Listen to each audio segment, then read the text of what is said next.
கடந்த 2022 25 வரைக்கும் இசையமைச்ச 50 விழுக்காடு படங்கள் பாலிவுட் படங்கள் தான். இப்போவே 15 படங்களுக்கு இசையமைத்துக் கொண்டிருக்கிறார். அதுல 9 படங்கள் பாலிவுட் படங்கள் தான். ஸோ இப்படி இருக்குங்கும் போது ஒரு கம்யூனல் ஆங்கிளாக பாலிவுட்டை அந்த பதிலை எடுத்துக்கொண்டு செல்ல முடியுமா அப்படின்னு கேட்டீங்கன்னா மொத்தமாக முடியாது அப்படிங்கிறது தான். ஏன்னா பாலிவுட்டினுடைய இன்றைக்கு டாப் 3 இருக்கக்கூடிய சல்மான் கானாக இருக்கட்டும், அமீர் கானாக இருக்கட்டும், ஷாருக் கானாக இருக்கட்டும், அத்தனை பேரும் இஸ்லாமிய சமூகத்திலிருந்து வந்தவர்கள், கொண்டாடப்படக்கூடியவர்கள். ஒட்டுமொத்த இனத்தை தாண்டி, மதத்தை தாண்டி இசைக்கும் சரி, அந்த பிலிம் ஆர்ட்டுக்கு எந்த விதத்திலையும் மதம் ஒரு பொருட்டில்லை அப்படிங்கிறதுக்கு இந்தியா மிக சிறந்த உதாரணம்.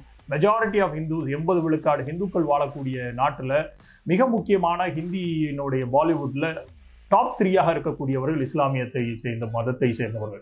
அப்படி இருக்குங்கும் போது அந்த கம்யூனல் ஆங்கிளை கொண்டு போய் அவருடைய அந்த பதிலை வைத்து ஊதி பெருத்தாக்குவதை நிறுத்தி கொள்ள வேண்டும் அப்படிங்கிறது நம்மை போன்றவர்களோட பார்வை.